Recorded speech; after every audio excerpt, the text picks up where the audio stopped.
नमस्कार,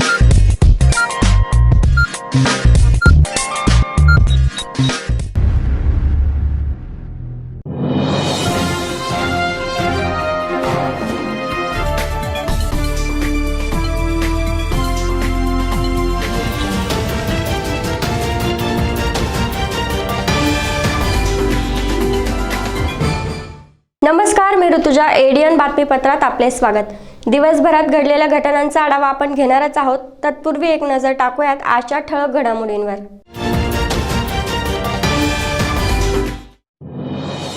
सलीम अली सरोवर परिसर वाढीव बांधकामांना नवीन कर लावणार. मालमत्ता धारकांनी सहकार्य न केल्यास इमारती पाडण्याचे प्रशासकांचे आदेश.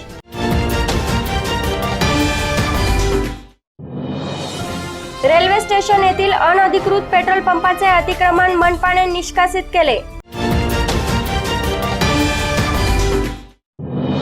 चौथ्या दिवशीही विद्यापीठातील कर्मचाऱ्यांचा संप सुरूच. विद्यापीठाचे प्रशासकीय कामकाज ठप्प.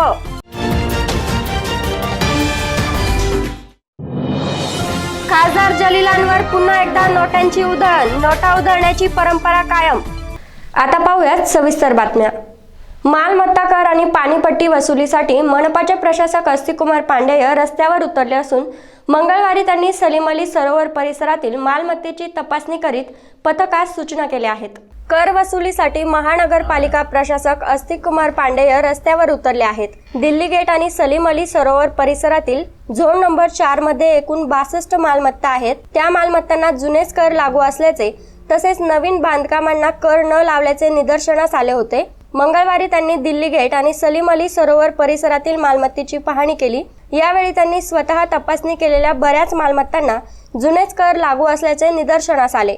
त्या वाढीव बांधकामांनाही तेच कर असल्याचे निदर्शनात आले असता प्रशासकांनी नवीन वाढीव कर लावण्याचे आदेश दिले आहेत. मालमत्ता करासंदर्भात जे मालमत्ता धारक सहकार्य करणार नाहीत त्यांच्यावर कडक कारवाई करण्याचे आदेश महानगरपालिका प्रशासक अस्तिकुमार पांडेय यांनी दिलेत. यावेळी शहर अभियंता SD पानझडे, उपायुक्त अपर्णा ठेटे, वार्ड अधिकारी विक्रम दराडे, मनपा वसूली अधिकारी आदि उपस्थित होते. पालिका क्षेत्र के अंतर्गत जो भी हमारी बिल्डिंग्स हैं, पानी पट्टी कनेक्शन का चेक कर रहे हैं कि उनके ऊपर पानी चार्जर वो भर रहे हैं कि नहीं भर रहे हैं. अच्छा. कुछ बिल्डिंग ऐसे हमारे ऑब्जर्वेशन में आई हैं जिनका सालों से उनके ऊपर टैक्स ही नहीं लगा हुआ है. अच्छा. और वो हमारे स्टाफ को बिल्डिंग के अंदर भी जाने नहीं दे रहा है. इसलिए उस बिल्डिंग्स को गिराने की कार्रवाई शुरू की जा रही है. संत एकनाथ रंगमंदिराचे काम दर्जेदार झाले नाही तर ठेकेदाराला ब्लॅकलिस्ट करण्याचे आदेश मनपा प्रशासक अस्तिकुमार पांडेय यांनी दिले आहेत.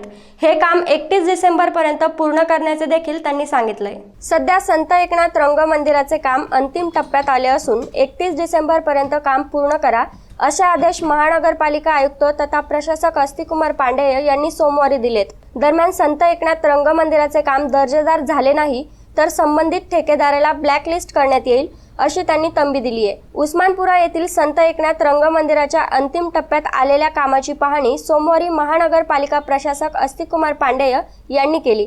यावेळी त्यांनी रंगमंदिरात बसवण्यात आलेल्या खुर्च्यांची बारकाईने पाहणी केली. तसेच खुर्चीत बसून त्या मजबूत आहे की नाही याची खात्री केली. गेल्या महिनाभराहून अधिक काळ सुरू असलेला एसटी कर्मचाऱ्यांचा संप एका कर्मचारी संघटनेने माघार घेतलाय. इतर कर्मचारी विलिनीकरणाच्या मागणीवर ठाम असल्याचे एसटी कर्मचाऱ्यांकडून सांगण्यात आले. गेल्या महिनाभरापासून अधिक काळ सुरू असलेला एसटी कर्मचाऱ्यांचा संप अखेर मागे घेण्यात आलाय. एका कर्मचारी संघटनेने माघार घेतली आहे, मात्र इतर कर्मचारी विलिनीकरणाच्या मागणीवर ठाम आहेत. एसटी कर्मचारी आणि ॲडव्होकेट गुणरत्न सदावर्ते हे विलिनीकरणाच्या मुद्द्यावर ठाम आहेत. त्यामुळे हा संप आम्ही सुरूच ठेवणार अशी भूमिका कार्यकर्त्यांनी घेतली आहे. औरंगाबादेत सुरू असलेल्या संपाबाबत कामगार नेत्यांनी एडीएन सोबत बोलताना त्यांची भूमिका मांडली आहे. माननीय न्यायालयामध्ये सरकारच्या बाजूने जी सदस्य समिती नेमलेली होती हायकोर्टाच्या आदेशानं, त्याची काल प्रथम चाचणी त्यांनी घेण्यात आली. प्रथम अहवाल ज्याला म्हणतो तो काल देण्यात आला. त्याचं वाचन झालं. त्याच्यातले काही मुद्दे जे होते ते कष्टकऱ्यांचे वकील माननीय गुणरत्ने साहेबांनी खोडून काढलेले आहेत. त्यांनी पगारवाढ आणि वेतनवाढ ह्या गोष्टी तिथं जास्त नमूद केल्या होत्या. पण मूळ मागणी आमची जी होती की पगारवाढ वेतनवाढ नसून ही विलिनीकरणाची मूळ मागणी होती. त्यावरच त्यांनी त्याला जास्त वेळ लागेल, हा खूप किचकट विषय वगैरे वगैरे असं म्हणून त्यांनी तो टाळण्याचा प्रयत्न केलेला आहे. परंतु कष्टकरी एस टी कामगार आपल्या मूळ मागणीवरती जी आहे विलिनीकरणाची त्यावरती कालही ठाम होते, आजही ठाम आहोत. आता राहिला प्रश्न असा की हा संप किती दिवस चालेल. तर माननीय गुणरत्ने साहेब ज्यावेळेस सांगतील, आज महाराष्ट्र शासनाचे जे मंत्री महोदय आहेत माननीय सुभाषजी देसाई साहेब यांची सकाळी आज गुणरत्ने साहेबांनी भेट घेतली आणि त्यांनी असं सांगितलेलं आहे की एक सकारात्मक अशी चर्चा झालेली आहे आणि समस्त एस टी कामगार हा जो कष्टकरी वर्ग आहे हा त्या निर्णयाची वाट बघत आहे की कोर्टाच्या ऐवजी समजा दुसरा एखादा पर्याय निघत असेल माध्यमातून म्हणा किंवा यांच्या बैठकीतून, तर मला वाटतं सगळे एस टी कर्मचारी ही खूप आनंदी होतील आणि हा लवकरात लवकर दुखवटा संपल अशी सर्व कष्टकऱ्यांना एस टी कामगारांना खूप उत्कंठा लागलेली आहे. काल जो माननीय परिवहन मंत्र्यांनी घोषणा केली होती का उद्या एस टीचे चाकं फिरतील, आम्हाला आनंद वाटला होता का माननीय परिवहन मंत्र्यानं आम्हाला राज्य शासनाचा दर्जा देऊन विलिनीकरण केलं. परंतु ज्यावेळेस प्रत्यक्षात आम्ही टी व्हीवर बघितलं त्यावेळेस तिथं एका संघटनेनं माघार घेतली, ज्या संघटनेचं अस्तित्व मुळातच नाही आहे.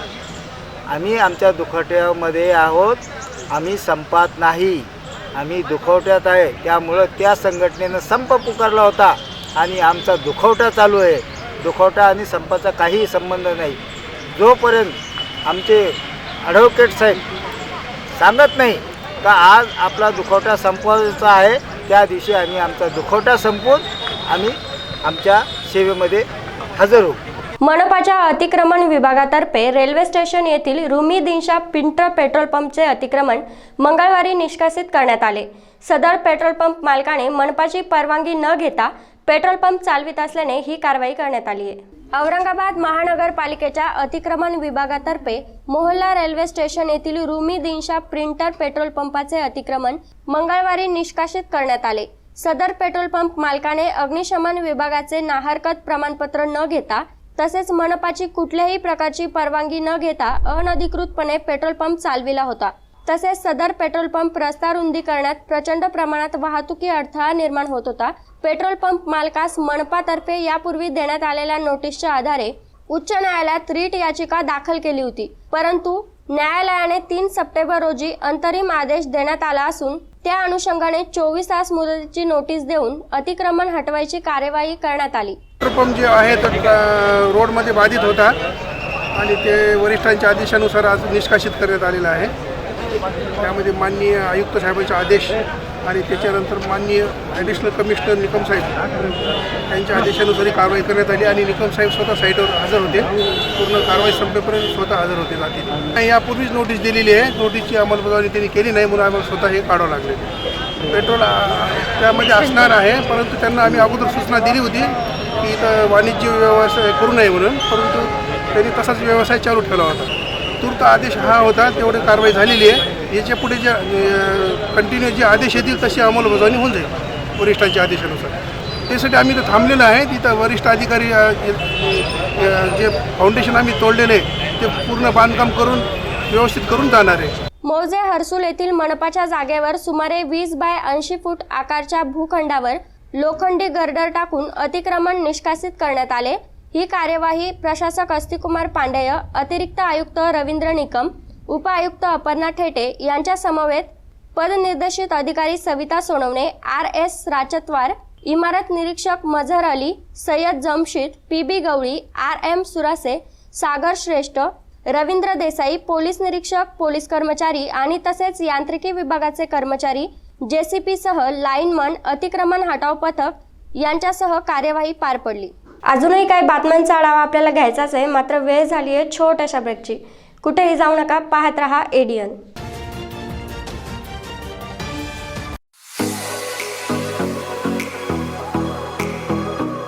अंबर गैस एजेंसी की जानिब से गैस सारिफिन के लिए खुशखबरी। 5 किलो का गैस सिलेंडर, सेगड़ी और रेगुलेटर अब सिर्फ 2750 रुपये में। कनेक्शन हासिल करने के लिए उजलत करें। ये ऑफर सिर्फ उनके लिए है जिनके पास अब तक गैस कनेक्शन नहीं है। गरीब और मुतवस्सित तबके के लिए खुसूसी पेशकश, ये कनेक्शन लेने वाले को इस महीने में 5 किलो का सिलेंडर इंतहाई वाजबी दाम में दिया जाएगा। कनेक्शन हासिल करने के लिए आधार कार्ड, बैंक पासबुक, 2 फोटो और अपना मोबाइल नंबर साथ में लाएं। गैस कनेक्शन सिर्फ लिमिटेड हैं। इस स्कीम से फायदा उठाने के लिए उजलत करें। Shafi Khan, proprietor, Amber gas agency, नज़द head post office, Juna Bazar. मज़ीद मालूमात के लिए मोबाइल नंबर 7774883366 8308437465 और 9143914371 पर राब्ता कायम करें।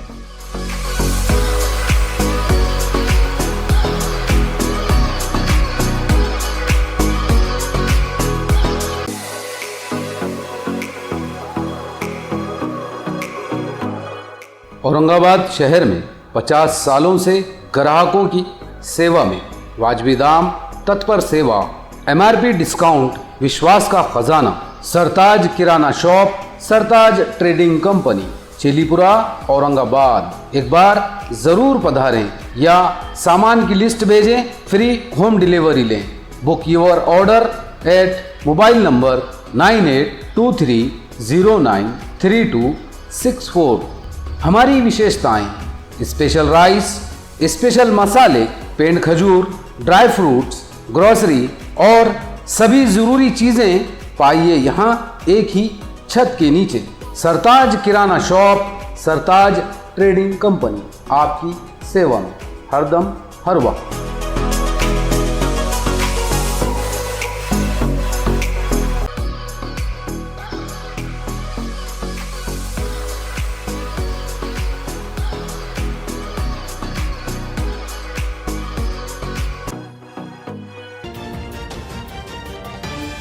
ब्रेकनंतर आपलं पुन्हा एकदा स्वागत। महाराष्ट्र राज्य महाविद्यालयीन आणि विद्यापीठीय सेवक संयुक्त कृती समितीने 4थ्या दिवशीही डॉक्टर बाबासाहेब आंबेडकर मराठवाडा विद्यापीठातील सर्व अधिकारी आणि कर्मचाऱ्यांनी आपल्या विविध मागण्यांसाठी बेमुदत संप सुरूच ठेवलाय। महाराष्ट्र राज्य महाविद्यालयीन आणि विद्यापीठीय सेवक संयुक्त कृती समितीने 4थ्या दिवशीही बेमुदत संप सुरूच ठेवलाय। सर्व कर्मचारी आपल्या मागण्यांवर ठाम असून जोपर्यंत लेखी आश्वासन मिळत नाही तोपर्यंत संप सुरूच राहणार असा आक्रमक पवित्रा आंदोलकांनी धारण केलाय। महाराष्ट्र राज्य महाविद्यालयीन आणि विद्यापीठीय सेवक संयुक्त कृती समितीच्या वतीने 18 डिसेंबर पासून शिक्षकेतर कर्मचारी सेवक संघाने बेमुदत संपाला सुरुवात केली आहे। परंतु शासनाकडून कोणत्याही प्रकारचा सकारात्मक निर्णय घेण्यात न आल्यामुळे मंगळवारी 4थ्या दिवशीही कर्मचारी नेते डॉक्टर कैलास पाथरीकर यांनी कर्मचाऱ्यांना संबोधित करताना जोपर्यंत शासनाकडून कोणतीही लेखी आश्वासन मिळत नाही तोपर्यंत हा संप कायम राहील असा आक्रमक पवित्रा घेतला। तसेच विद्यापीठातील विविध विद्यार्थी संघटनांनी कर्मचाऱ्यांच्या संपास जाहीर पाठिंबा दिला असून आजही विद्यापीठातील कर्मचाऱ्यांनी 100% सहभाग नोंदवलाय। या संपामुळे विद्यापीठाचे कामकाज ठप्प झाले। या संप करण्यामागचा हेतू हाच आमचा की आमच्या 3-4 अतिशय महत्त्वाच्या अशा मागण्या आहे।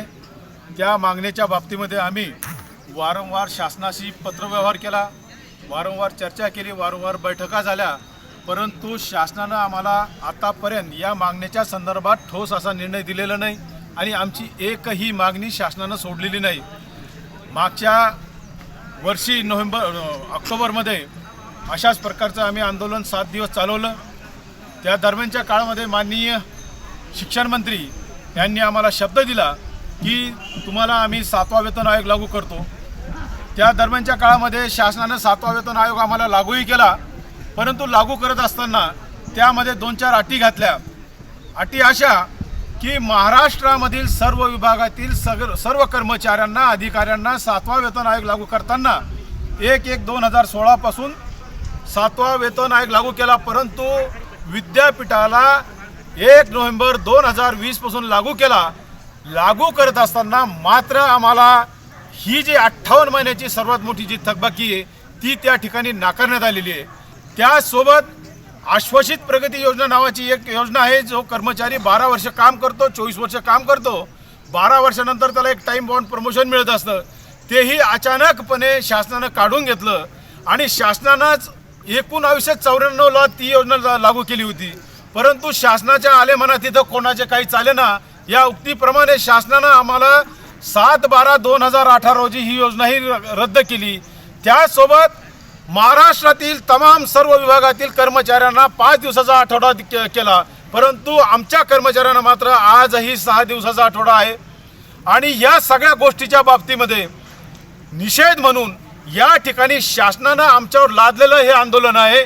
वाळूज औद्योगिक वसाहतीतील राजनगाव शेणपुंजी येथे एका 15 वर्षीय अल्पवयीन मुलीवर एका नराधमाने धाक दाखवून लैंगिक अत्याचार केलाय। ही घटना सोमवारी उघडकीस आली आहे। रांजणगाव शेंचपुंजी येथे 10वीच्या वर्गात शिकणारी 15 वर्षीय विद्यार्थिनी आई वडील आणि बहिणीसह राहते। आई एका कारखान्यात कामाला जाऊन आपला उदरनिर्वाह करण्यासाठी वडिलास मदत करते, तर वडील दुकानावर कामावर असतात।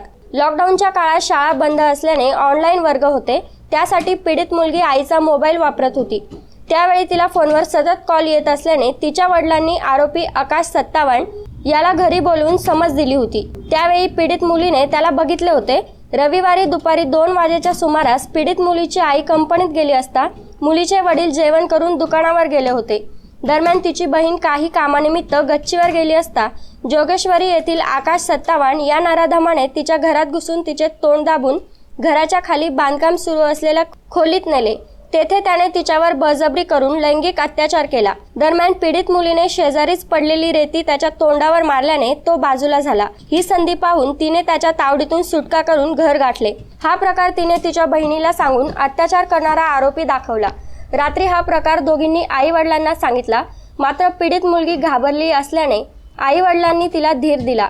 सोमवारी त्यांनी वाळूज MIDC पोलीस ठाण्यात धाव घेत आरोपी आकाश सत्तावण राहणार जोगेश्वरी याच्या विरुद्ध फिर्याद दिली। त्यावरून पोलिसांनी कारवाईला सुरुवात केली आहे। ADN साठी वाळूज प्रतिनिधी शिवाजी गायकवाड।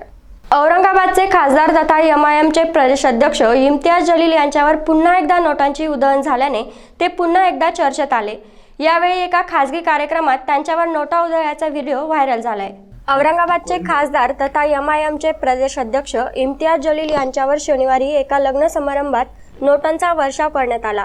सोशल मीडियावर हा व्हिडिओ प्रचंड व्हायरल झालाय। खासदार जलील यांच्यावर नोटा उधळण्याची ही पहिली वेळ नाही। यापूर्वी MIMच्या कार्यकर्त्यांनीही नोटा उधळल्या होत्या, त्यामुळे ते पुन्हा एकदा चर्चेत आले आहेत।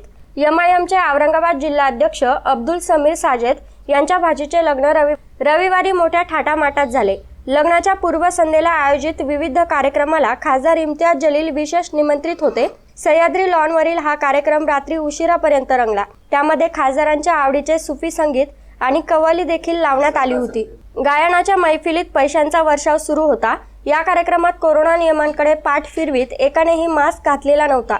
नवरदेवाला भेटण्यासाठी व्यासपीठावर जलील आले, ते पाहून गायकाने अधिक उत्साहाने हसीनो की जुल्फे लहराए हे गाणे सादर केले।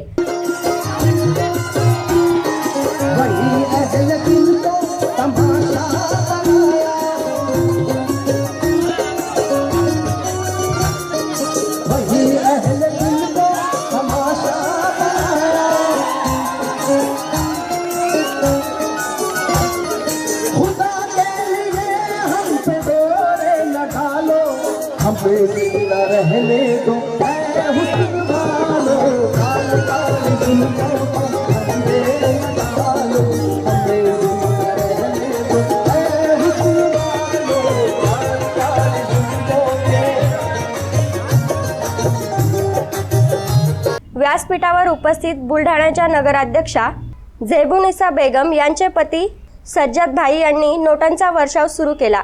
हा व्हिडिओ जिल्ह्यात प्रचंड व्हायरल झालाय। MIM पक्षाच्या फार्म हाऊस पार्टीनंतर नोटांच्या उधळणीमुळे खासदार इम्तियाज जलील पुन्हा एकदा चर्चेत आले आहेत।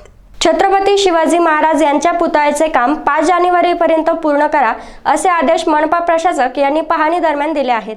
क्रांती चौक येथील छत्रपती शिवाजी महाराज यांच्या अश्वरूढ पुतळ्याच्या कामाची पाहणी मनपा प्रशासक अस्तिकुमार पांडेय यांनी आज केली आहे। या कामाची पाहणी करून त्यांनी समाधान व्यक्त केलं। त्यांनी संबंधित अधिकारी आणि कंत्राटदारांना सूचना देखील दिल्यात। 5 जानेवारीपर्यंत पुतळ्याचे काम पूर्ण करा असे आदेश मनपा प्रशासक अस्तिकुमार पांडेय यांनी दिले आहेत। यावेळी शहर अभियंता SD पानझडे, नगररचना उपसंचालक AB देशमुख आदी उपस्थित होते। छत्रपती शिवाजी महाराज यांच्या पुतळ्याचे काम 5 जानेवारीपर्यंत पूर्ण करा असे आदेश त्यांनी यावेळी संबंधितांना दिले आहेत। पैठण शहरातील एका व्हॉट्सअप ग्रुपवर एका मोबाईल नंबरवरून धार्मिक भावना भडकवणाऱ्यावर कारवाईची मागणी करण्यात आली होती. त्या समाजकंटकास पोलिसांनी अटक केली आहे. पैठण शहरातील पैठण हाय लेवल राजकारण या व्हॉट्सअप ग्रुपवर एका नंबरवरून एका समाजकंटकाने इस्लाम धर्माविषयी अपमानास्पद लिखाण केले होते. त्यामुळे एमआयएम पक्ष गंगापूरच्या वतीने पोलीस प्रशासनास निवेदन सादर करण्यात आले. सदर निवेदनानुसार त्या समाजकंटकावर कडक कारवाई करावी अशी मागणी करण्यात आली होती. दरम्यान या प्रकरणातील आरोपी जितेंद्र कुलकर्णी याला पैठण पोलिसांनी दुपारनंतर अटक केली असल्याची माहिती देण्यात आली आहे. पैठण शहरातील हाय लेवल राजकारण या व्हॉट्सअप ग्रुपवर एका मनुवादी समाजकंटकाने इस्लाम धर्माचे धर्मगुरू मोहम्मद पैगंबर साहेब व तसेच मुस्लिम समाजाविषयी अपशब्द त्या व्हॉट्सअप ग्रुपवर वापरले व एक विकृत लिखाण त्या ग्रुपला केलं. त्याचा निषेधार्थ म्हणून व त्या समाजकंटकावर कडक कारवाई व्हावी या उद्देशाने आज AIMIM पक्षाच्या वतीने आम्ही या ठिकाणी गंगापूर पोलीस स्टेशनला एक निवेदन देऊन समाजकंटकावर कडक कारवाई व्हावी अशी मागणी केलेली आहे. औरंगाबाद जिल्ह्यातील 128 ग्रामपंचायतीमधील 185 सदस्यांच्या रिक्त जागांसाठी मंगळवारी पोटनिवडणुका शांततेत पार पडल्यात. औरंगाबाद जिल्ह्यातील विविध ग्रामपंचायतीच्या सदस्यांचे आकस्मिक निधन, राजीनामा अपात्र ठरल्याने रद्द झालेले सदस्यत्व आणि अन्य कारणामुळे रिक्त झालेल्या सदस्य पदांच्या पोटनिवडणुकीचा कार्यक्रम निवडणूक आयोगाने जाहीर केला होता. यामुळे जिल्ह्यातील पोटनिवडणूक होत असलेल्या 128 ग्रामपंचायतीच्या कार्यक्षेत्रात निवडणूक आचारसंहिता लागू करून मतदान मंगळवारी घेण्यात आले. या निवडणुकीसाठी इच्छुकांनी 30 नोव्हेंबरपासून ते 6 डिसेंबरपर्यंत सकाळी 11 ते दुपारी 3 वाजेपर्यंत उमेदवारी अर्ज दाखल करण्यात आले. त्यानंतर दुसऱ्या छाननी होऊन अर्ज मागे घेण्याची अंतिम तारीख 9 डिसेंबर होती. मंगळवारी सकाळी 7:30 ते सायंकाळी 5:30 वाजेपर्यंत सर्व ठिकाणी मतदान करण्यात आले. जिल्ह्यात मतदान शांततेत पार पडले. दुसऱ्या दिवशी बुधवारी 22 डिसेंबरला मतमोजणी आणि निकाल जाहीर केला जाणार आहे. मंगळवारी सायंकाळी नारेगाव परिसरातील 4 ते 5 दुकानांना आग लागून लाखो रुपयांचे साहित्य आगीत जळून खाक झाले. मंगळवारी सायंकाळच्या सुमारास नारेगाव परिसरातील एका दुकानाला आग लागल्याची घटना घडली आहे. ही आग पसरत जाऊन रांगेतील 3 ते 4 दुकाने आणि गोडाऊन या आगीच्या भक्ष्यस्थानी पडले. या घटनेमध्ये फायबरच्या दरवाजाच्या गोडाऊनसह अन्य वस्तूंच्या गोडाऊन आणि दुकानांना आग लागली होती. सदर घटनेबाबत अग्निशामक दलाला माहिती देण्यात आल्यानंतर अग्निशामक दलाच्या सिडको येथील बंब घटनास्थळी रवाना करण्यात आला. दरम्यान मंगळवारी सायंकाळी उशिरापर्यंत ही आग विझवण्याचे काम सुरू होते. आग आटोक्यात आल्यानंतर या आगीतील नेमके नुकसान समोर येणार असून सदर आगीमध्ये लाखो रुपयांचे साहित्य जळून खाक झाले असल्याची माहिती प्रत्यक्षदर्शींनी दिली आहे. शेवटी परत एकदा एक नजर टाकूया आजच्या ठळक घडामोडींवर.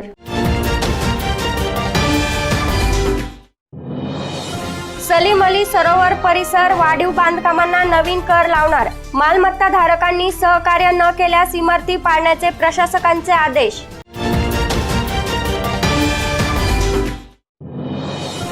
रेल्वे स्टेशन येथील अनधिकृत पेट्रोल पंपाचे अतिक्रमण मनपाने निष्कासित केले. चौथ्या दिवशीही विद्यापीठातील कर्मचाऱ्यांचा संप सुरूच, विद्यापीठाचे प्रशासकीय कामकाज ठप्प.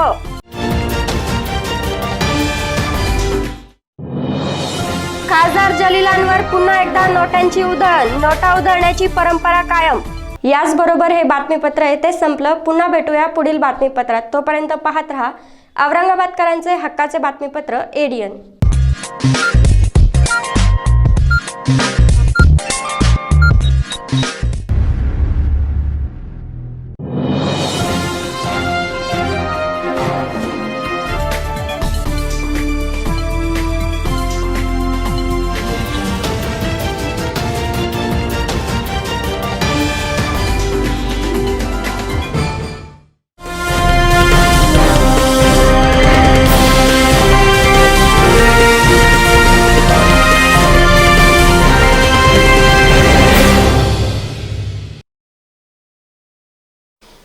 आदाब अर्ज़ नाज़रीन, ADN उर्दू न्यूज़ की ख़ास पेशकश मुस्लिम रिजर्वेशन और सियासत में आपका इस्तकबाल है।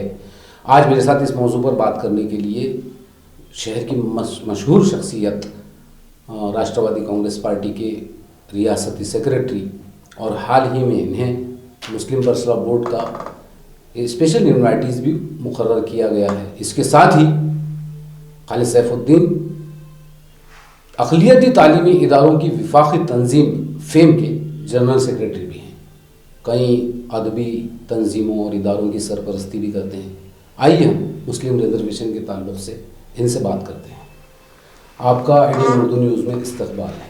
बहुत बहुत शुक्रिया, जज़ाकुमुल्लाह खैर। खालिद साहब, मेरा सबसे पहला सवाल ये कि कैसे मिलेगा मुस्लिम रिजर्वेशन? अब मुस्लिम रिजर्वेशन कैसे मिलेगा ये एक अलग बात है, और मुस्लिम रिजर्वेशन कैसे हासिल किया जा सकता है ये अलग बात है, और मुस्लिम रिजर्वेशन मिलने में कानूनी पेचीदगियाँ क्या है जी, ये भी अलग बात है जी। अगर हम देखेंगे कि Indira versus government of India जी, जो केस दाखिल हुई थी उसके अंदर क्लियर कट सुप्रीम कोर्ट के ऑर्डर्स हैं जी, कि किसी भी स्टेट का रिजर्वेशन 52% के ऊपर नहीं जाना चाहिए, जी, नॉट एक्सीड मोर देन 52%। जी, और इत्तेफाक की बात यह है कि मुल्क में जितने भी स्टेट्स हैं, जी, ज़्यादातर स्टेट्स के रिजर्वेशन जो है वो 52 को टच कर रहे हैं या 52 के ऊपर जा चुके हैं। तो हम अगर हमारे स्टेट की बात करेंगे तो हमारे स्टेट में हम 52% के लगभग रिजर्वेशन दे रहे हैं जी। तो नए रिजर्वेशन का प्रोविजन करना उसकी कोई गुंजाइश ही नहीं है जी, ये कानूनी पहलू है उसका। जी, जी, अब रही दूसरी बात कि फिर रिजर्वेशन कैसे मिल सके, जी, तो आपने देखा होगा कि बीजेपी गवर्नमेंट ने 16% मराठा रिजर्वेशन दिया था, मुस्लिम रिजर्वेशन को स्क्वाश कर दिया था, लेकिन कोर्ट में कहाँ स्टैंड हुआ, जी। उड़ गया। वो यही है उसका बेस ही है। मेरा सवाल इस तनाजुर में था कि 2014 से पहले कांग्रेस एनसीपी गवर्नमेंट, जब उस वक्त आपकी पार्टी की गवर्नमेंट थी, और गवर्नमेंट ने जाते जाते उस वक्त गालिबन 6 महीने पहले मुस्लिम रिजर्वेशन की जो तो रामवार की थी, असम्बली में ऑर्डिनेंस पास हुआ था। उसके बाद बदकिस्मती से बीजेपी गवर्नमेंट आ गई और वो मामला मतलब कोर्ट की भी नज़र हो गया। लेकिन मेरा सवाल इस तनाजुर में था कि कोर्ट ने जब कानूनी पेचीदगी की आपने बात की जी, लेकिन कोर्ट ने इसको ग्रीन सिग्नल दिया है मुस्लिम रिजर्वेशन तालीम में 5%। और अब दोबारा चूंकि एनसीपी और कांग्रेस सत्ता में है, शिवसेना उसके अलायंस में है, तो अब क्या अड़चन है, अब क्या रुकावट है, कैसे मिलेगा मुसलमान? अब तो वही मैं उसी मुद्दे पे आ रहा था कि हुआ ये कि जब ये अदालत के सामने जब केस गया तो अदालत ने कहा कि रिजर्वेशन कास्ट बेसिस पर दिया नहीं जा सकता, लेकिन इस वक्त जो हमारे स्टेट का जो मुस्लिम समाज है वो तालीमी तौर पर बहुत ज़्यादा पसमानदा है और अच्छी तालीम हासिल करेगा तो खुद ब खुद मेरिट बेसिस पे अच्छी नौकरी हासिल कर सकता है। तो उन्होंने कहा कि इनको हम 4.5% और 5% जो है तो रिजर्वेशन का गवर्नमेंट चाहे तो इसका प्रोविधान कर सकती है, इस रिजर्वेशन को इनको दे सकती है जी। लेकिन कास्टिज्म वाली हुकूमत थी जी, जी। आपको तो पता है। तो उन्होंने क्या किया कि जो बेसिकली 2014 का जो डिसीजन था कैबिनेट का उसी को इन्होंने जो है तो डिस्क्वालीफाइड कर दिया, उससे ये फिर गए। लेकिन हाईकोर्ट के जो ऑर्डर्स हैं वो तो कायम है जी। हम आज भी उसके लिए लड़ सकते हैं जी, जी, और ये जो मैं माफी चाहता हूँ, आज भी आपके अल्फाज देखे आज भी हम उसके लिए लड़ सकते हैं। आज लड़ने की नौबत क्यों आ रही है? लड़ने की नौबत है ही नहीं आज फतेह जी, जी। दरअसल बात ये है कि हमारे जो माइनॉरिटी अफेयर मिनिस्टर है नवाब मलिक साहब जी, उन्होंने कई बार कहा है कि हम रिजर्वेशन देंगे, रिजर्वेशन हम दे रहे हैं जी, जी। और रिजर्वेशन के ऊपर ये जो महाविकास अघाड़ी है ये संजीदा है, ये मिलने वाला है। 2020 में फरवरी 2020 में जी नवाब मलिक साहब ने जो हमारे माइनॉरिटी के मिनिस्टर भी हैं जी, उन्होंने असेंबली फ्लोर पे ये स्टेटमेंट दिया था कि गवर्नमेंट मुसलमानों को रिजर्वेशन देना चाह रही है जी। उसको भी 1.5 साल से ज़्यादा का वक्फा गुजर चुका है। बिल्कुल सही है।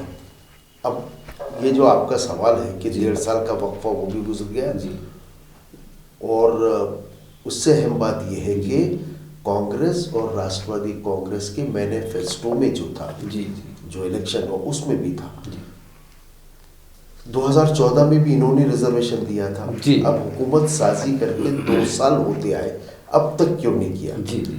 तो मेरे भाई, जो गलतियां 2014 में आनन फानन रिजर्वेशन डिक्लेयर करने में की गई थी, जी। अब डिपार्टमेंट उसके ऊपर वर्कआउट कर रहा है। अच्छा। रिजर्वेशन किसी भी चीज का जी।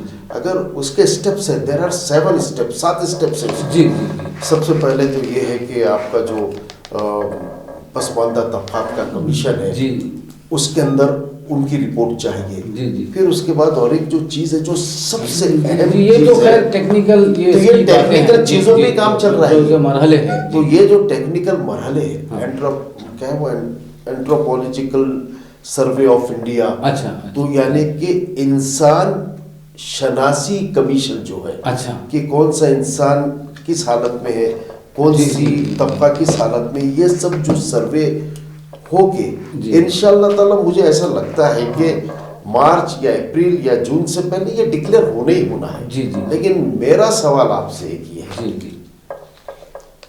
कि क्या तालीम में रिजर्वेशन से हमारे मसले जी हल जी होंगे? जी, वो तो सवाल जी आपको आप ही को जवाब देना पड़ेगा इसको, क्योंकि जो तालीम में रिजर्वेशन का जो आजकल डंका बजाया जा रहा है, जी, जी। तो उसका कितना फायदा कम्युनिटी को होगा? अब हकीकत बात तो ये है इजाज भाई, अभी मैं आपको क्या बताऊं जी कि समझिए कि महाविकास अघाड़ी या गवर्नमेंट ऑफ महाराष्ट्र मुसलमानों के लिए 4.5% या 5% रिजर्वेशन डिक्लेयर कर देती जी है जी एजुकेशन में, और हमको मिल जाता जी है। जी। लेकिन तालीमी मैदान में काम करते हुए मैं ये मेरी सोच है जी कि उसमें फायदा बहुत ज्यादा होने वाला नहीं है। जी जी देखिए, एजुकेशन का रिजर्वेशन आपको मिला जी 5%, जी लेकिन आप आईआईटीज को जा नहीं सकते, जी। क्योंकि पूरे आईआईटीज जो है वो सेंट्रल गवर्नमेंट के अंडर में है। जी जी जितने भी नेशनल इंस्टीट्यूट्स है, नेशनल तालीमी इदारे हैं, उसमें आप जा नहीं सकते। जी। आप उसी कोर्सेस में रिजर्वेशन के मुस्तहक करार पाओगे जो हमारे महाराष्ट्र में चलते हैं और हमारे हैं, जी जैसा कि मेडिकल, इंजीनियरिंग, फार्मेसी, वेटरनरी जी। और डिफरेंट, जी है ना। अब उसके अंदर ये है कि सिवाय मेडिकल कॉलेजेस के जी या मेडिकल प्रोफेशन के या एमबीबीएस के एडमिशन के अलावा बाकी किसी एडमिशंस के अंदर, किसी कोर्स में, किसी फैकल्टी में जाने के लिए कोई प्रॉब्लम ही नहीं है आपको। जी। जो बच्चा एमबीबीएस के लिए तैयारी करेगा और अगर वो एमबीबीएस को नहीं लगता है, जैसा कि आज जिसका 700 में से जिसको 560 भी मार्क्स आ गए, तो वो जी, भी जी। श्योर नहीं है कि उसका एमबीबीएस को लगेगा। जी जी कॉम्पिटिटिव का मामला। लेकिन वो बच्चे वेटरनरी, जो एक बहुत वेटरनरी एंड एनिमल हस्बेंड्री है, उसको लग सकता है, एग्रीकल्चर को लग सकता है, फार्मेसी को लग सकता है, बीएएमएस को लग सकता है, बीयूएमएस को लग सकता है, इन कोर्सेज को लग सकता है। और इंजीनियरिंग की तो हालत ऐसी है, हजारों सीट वैकेंट जा रहे हैं, क्या फायदा रिजर्वेशन का? तो आपका कहना ये है कि जिस रिजर्वेशन को लेकर, तालीम में 5% रिजर्वेशन को लेकर इतना वावेला मचाया जा रहा है, इतनी सियासत हो रही है, वो अगर मुसलमानों को मिल भी जाता है तो उसका कोई फायदा नहीं है सिवाय मेडिकल में एडमिशन के। अब देखिए कि महाराष्ट्र में कमोबेश गवर्नमेंट मेडिकल कॉलेज में 3,500 सीटें होंगी, है ना। अब वो 3,500 सीटों का 5% का मतलब ये है कि 150 बच्चे आपके पूरे महाराष्ट्र से 150 बच्चों का बेनिफिट हो सकता है। तो रिजर्वेशन फॉर जॉब होना चाहिए। तो फिर इसके लिए आप क्या कर रहे हैं? आपकी पार्टी क्या कर रही है? पार्टी एक अलग चीज है। जी जी। हमारा इंटेलेक्चुअल तबका और हमारी लीडरशिप, चाहे वो किसी भी पार्टी से हो, ये इज्तिमाई मसला है मुसलमानों का, और इसके लिए एक संजीदा कोशिश होना चाहिए। तो अभी मेरा वही सवाल है कि आपसे मैं ये बहुत अहम सवाल कर रहा हूँ कि आपने ये कहा कि मुस्लिम रिजर्वेशन तालीम में ये कोई मानी नहीं रखता, इससे कोई ज़्यादा असरात या कोई ज़्यादा कौम में तब्दीली आने वाली नहीं है। तो इसके लिए तो अब एक ही रास्ता बचता है कि भाई इसके लिए नौकरियों में इनको नौकरियों में रिजर्वेशन फिर मस्ट है। नौकरियों में रिजर्वेशन के लिए कोई तहरीक शुरू क्यों नहीं की जाती? तहरीक शुरू होना, देखिए नौकरियों में रिजर्वेशन का राष्ट्र ताल्लुक जो है जी वो स्टेट से नहीं है, वो सेंट्रल गवर्नमेंट से, जी जी जी जी। सेंट्रल गवर्नमेंट से है कि कुछ जो रिजर्वेशन के जो कोटास जो फिक्स है उसको थोड़ा सरकार शफल करना पड़ेगा। ऐसी कौमें, ऐसे तबकात जो बरसों से रिजर्वेशन हासिल कर रहे हैं, जी जी जी। थोड़ा सरकार उनका रिजर्वेशन कम ज्यादा करके जी, थोड़ा जी, जुल्लू से लेना पड़ेगा, थोड़ा मुल्लों से खाली लेना साहब पड़ेगा। माफ़ी चाहता हूँ कि आज आप तो हालात से वाकिफ़ हैं, ऐसे कौन कुर्बानी देगा? नहीं, गवर्नमेंट मेक डिसीजन, ये तो गवर्नमेंट ने खुद डिसीजन लेना चाहिए। जी, आपको लगता है मुमकिन हो सकता है? नहीं तो फिर वो उसके ऊपर जो है तो जो कोर्ट का जो डिसीजन है जी कि इंदिरा केस के अंदर 52% का, ठीक है उसको एक्सिट करो।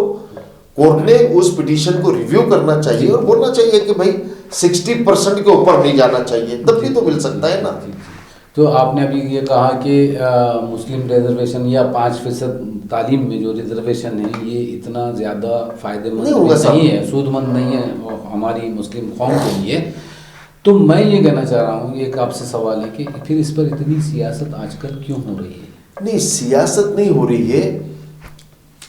अब जब हाई कोर्ट ने कहा है कि भाई एजुकेशन में दो, तो हमारे जितने भी मुस्लिम तबकात है, ऑर्गेनाइजेशन है, पार्टीज है, वो चाह रही है पहले एजुकेशन में तो ले लो कुछ, नहीं तो कम से कम महाराष्ट्र में 150-200 बच्चे तो मेडिकल कॉलेज को लग जाएंगे रिजर्वेशन में। ये है जो गलती संविधान आइन जब बन रहा था, जब कहा गया था मुसलमानों से कि आप अपने रिजर्वेशन के का प्रोविजन रख सकते हो, तो उस वक्त हमने जो कहा था कि नहीं नहीं नहीं हम थोड़ी रिजर्वेशन लेंगे, तो वो गलती नहीं दोहराना है। जी, लोकल बॉडीज़ के इलेक्शन भी करीब जी, है जी। और सियासी पार्टियों में सारी सियासी माहौल गरमाया हुआ है।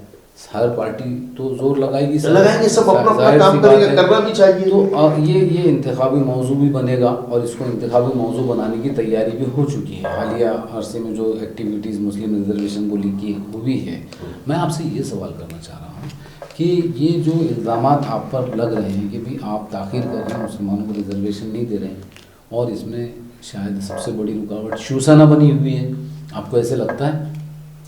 देखिए, तबके दो किस्म के होते हैं। जी एक इंटेलेक्चुअल लोग होते हैं, तालीम याफ्ता। जी आप कम पढ़े लिखे लोगों को बावर करवा सकते हो, उनमें गलत फहमी पैदा कर सकते हो। जी लेकिन जो पढ़ा लिखा आदमी है उसको आप बावर नहीं करा सकते। जी जी वो चाहा तो ही वो आपकी मदद करेगा, जी उसको अपना नहीं बना सकते। और रही बात इलेक्शन कॉरपोरेशन की, बहुत अच्छी बात की। जी मैं आपको एक चीज़ बोलता हूँ कि कॉरपोरेशन के इलेक्शन के अंदर मुझे लगता है कि सितंबर 2022 तक जी कॉरपोरेशन के इलेक्शन हो नहीं सकती, इतनी टेक्निकल अड़चन है। जी और इंशाल्लाह ये पॉलिटिकल मुद्दा नहीं बनेगा आने वाले कॉरपोरेशन इलेक्शन का, उससे पहले रिजर्वेशन डिक्लेयर हो जाएगा। फिर जी जी रिजर्वेशन डिक्लेयर होगा, हो जाएगा इंशाल्लाह, हो जाएगा। मतलब आपको उम्मीद है कि उम्मीद, यकीन है भाई। जी, जी। उम्मीद अलग है, यकीन एक अलग कि चीज है। इसमें कोई सियासत नहीं होगी अब? सियासत हो ही नहीं इसमें, जी क्योंकि हम उस पार्टी को बिलोंग करते हैं जी जिसके नेता शरद पवार हैं। जी जी वो पार्टी जिसने 105 सीटें डिफरेंट कैबिनेट मुद्दे उठा के जीती, बीजेपी। जी और इधर भाई आपको पता होना चाहिए, मैंने कहा था कि सीटें कितनी भी आओ मुख्यमंत्री इनका नहीं बनेगा। जी लोग हंसते थे मुझे। जी जी जी हाँ? क्या हुआ? हाँ बना नहीं बना। नहीं सही। तो ये कितनी भी लाओ, शरद पवार साहब है वो। जी हम हमारे तवे पे जो है ना किसी को रोटी नहीं सेकने देते साहब। जी तो ये होगा नहीं, उससे पहले रिजर्वेशन, और रिजर्वेशन ही नहीं, बहुत सारी चीजें डिक्लेयर होंगी, जैसा कि सारथी और बार्टी, जी उसकी नहज पे भी मुसलमानों के लिए एक इदारा कायम होगा और उससे पहले कायम होगा, और बहुत सारी स्कीमें आएंगी। जी मराठा तहरीक की तरह मुस्लिम रिजर्वेशन की तहरीक भी चली थी और उसमें आप काफ़ी पेश थे, तो क्या इस बार भी अब मुस्लिम रिजर्वेशन को चूँकि आपने बेमानी बना दिया, वो इतना फ़ायदा मंद नहीं है, तो मुसलमानों को नौकरियों में रिजर्वेशन के लिए आप इस तरह की कोई तहरीक शुरू करेंगे? इंशाल्लाह। और वो तहरीक शुरू करना है। जी, कब शुरू होगी ये तहरीक? बहुत जल्द। जी। और देखेंगे ये जो एजुकेशनल रिजर्वेशन डिक्लेयर होने के बाद, जी, वो रिजर्वेशन डिक्लेयर होगा और उसके बाद, और ये संजीदा तहरीक होना चाहिए। जी। और इसके अंदर तहरीक में जितने भी बड़े लोग होंगे जी शामिल, वो काम इस तरह करना चाहिए कि उन्होंने अपने आप को छोटा समझ के काम करना चाहिए। जी, तो ये तहरीक कामयाब होगी। और हो सकता है, क्यों नहीं हो सकता सब। हाँ?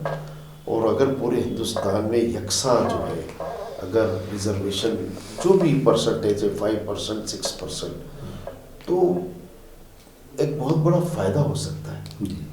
और उसके लिए तो हम तैयार हैं। इस कॉज के लिए तो हम हमारी जिंदगी लगा सकते हैं। जी, जी, जी। लेकिन संजीदा।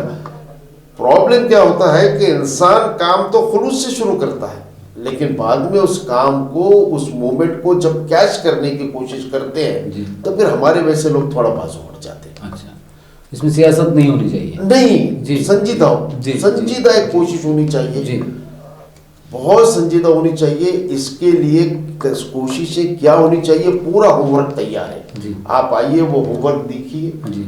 और इसके लिए तो पॉलिटिकल पार्टियों से दस्तबरदार होना पड़ा भी तो हो जाएंगे। जी, जी, जी, माशाल्लाह। अच्छा, तो नाज़रीन, ये हैं खालिद सैफुद्दीन साहब, आपने सुना। या आज तो हमने इनसे बात की तालीमी रिजर्वेशन, मुसलमानों को तालीम पर रिजर्वेशन, 5% रिजर्वेशन, जिस पर आज और बहुत सियासी माहौल गरमाया हुआ है। तकरीबन तमाम सियासी पार्टियां इस मुद्दे पर जमकर जो है तो सियासत कर रही हैं। लेकिन खालिद साहब की नज़र में ये मुस्लिम रिजर्वेशन तालीम में 5% मुसलमानों के लिए इतना फ़ायदेमंद, इतना सूदमंद साबित नहीं होगा। और इसके लिए मुसलमानों की माशी, तालीमी और जो पसमानदगी है, जो बरसों से मुसलमान मुसलसिल नाइंसाफ़ी की चक्की में, पाट में पिस रहे हैं, इनकी तरक्की के लिए नौकरियों में रिजर्वेशन ज़रूरी है। और ये नौकरियों में रिजर्वेशन के लिए आवाज़ भी उठाएंगे। और मराठा रिजर्वेशन के लिए, इसके लिए उसी तरह मराठा रिजर्वेशन तहरीक की तरह इसके लिए तहरीक भी शुरू करेंगे। नाज़रीन, ये थी हमारी आज की मुलाकात। मैं मोहम्मद एजाज़।